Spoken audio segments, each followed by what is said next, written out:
What is up guys, this is Max Square, and in this video we're going to be looking at 3 tools for free that you can use as an online instructor. So whether or not you use videos to teach your audience or if you write blog posts, these are 3 apps that will help you. So let's get started.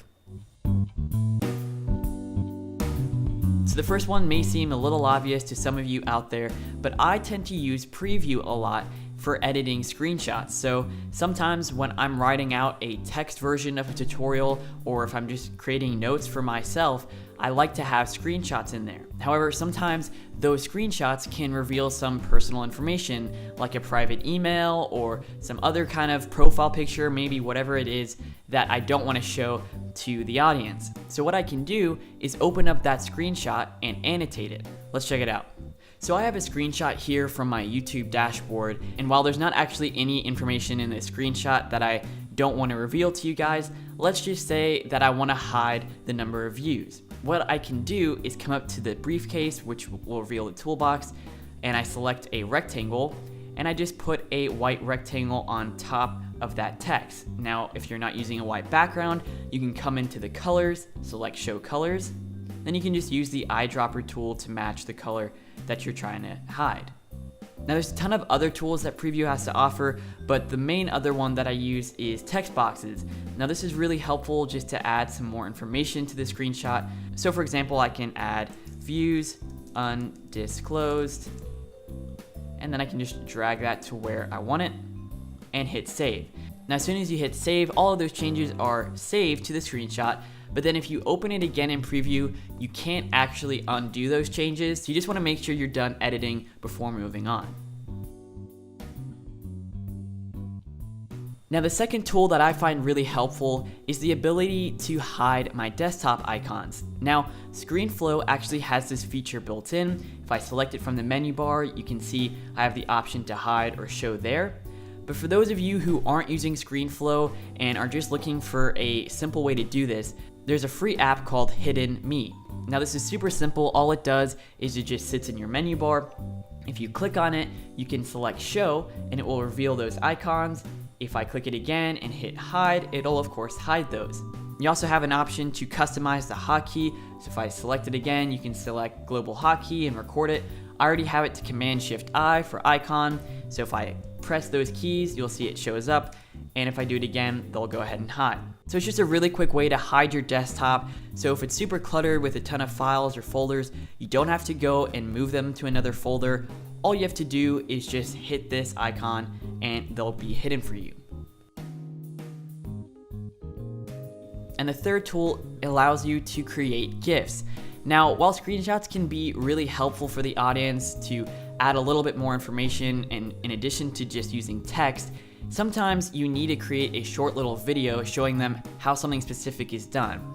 So I use the tool Giffy. It's free and you can get it from the App Store. So if I go ahead and open it up, it's a really simple tool and it just gives you this window here, which you can resize depending on the window or the screen that you're using. So let's say for the purpose of this video, I want to show someone how to go from their desktop to their applications. Now obviously this is super simple, but for most of you, you'll be doing something like this is how you drag this app from here, or you click on this icon to do this thing. Sometimes it's just easier to see it in video format.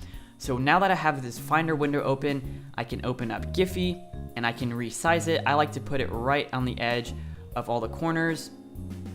And then I can hit record and then I can click into the app and I can click on desktop and then just click applications.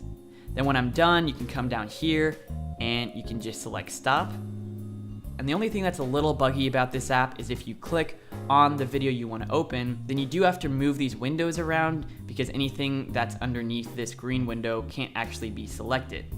So you just have to drag that out. Once you've done that, you actually have the option to trim the start and end points. This is super helpful because sometimes you stay on one part for too long or you just want to make the GIF as short as possible. You can just reset those in and out points. You can also change the loop type. And if it's a super big GIF, I know sometimes I'll record on my 1440 display and the file size just gets way too big to upload to some places. So you can actually scale that right down in the app. You can also change the frame rate if you need to. Once you're done, just select save and you can save it to wherever you want. And if you want to upload it to the Giffy website, maybe you have an account there, you can do that as well. And one kind of bonus feature about this app is you can also add captions. So you can go to the Captions tab and select Add, and then you can just type in, this is some text or whatever you want. Change the color, whatever you need. It's not super advanced in its customization, but for most of the things that you're doing with it, it'll get the job done. So you may want to change the style or whatever. You can have it fade on and off. So if I drag it to the bottom, you'll see that it fades right off when it gets to the end of the clip. You can move it to where it starts in the clip, however you want, but it's just cool to add some supplementary text if you need to. So you'll see that once it's saved, I can go to my desktop and it just shows that GIF of me clicking on applications. And like I said, this can just be really helpful sometimes when you're trying to show someone how to do something really specific, and it's just easier to record a GIF than it is to type out 2 or 3 paragraphs of text explaining the same thing. So guys, that is it for this tutorial. I hope it helped you creators out there, whether you're a video instructor, you write blog tutorials, however you do it. I salute you and I hope that this helped you. Thank you so much for watching, and I'll see you in the next video.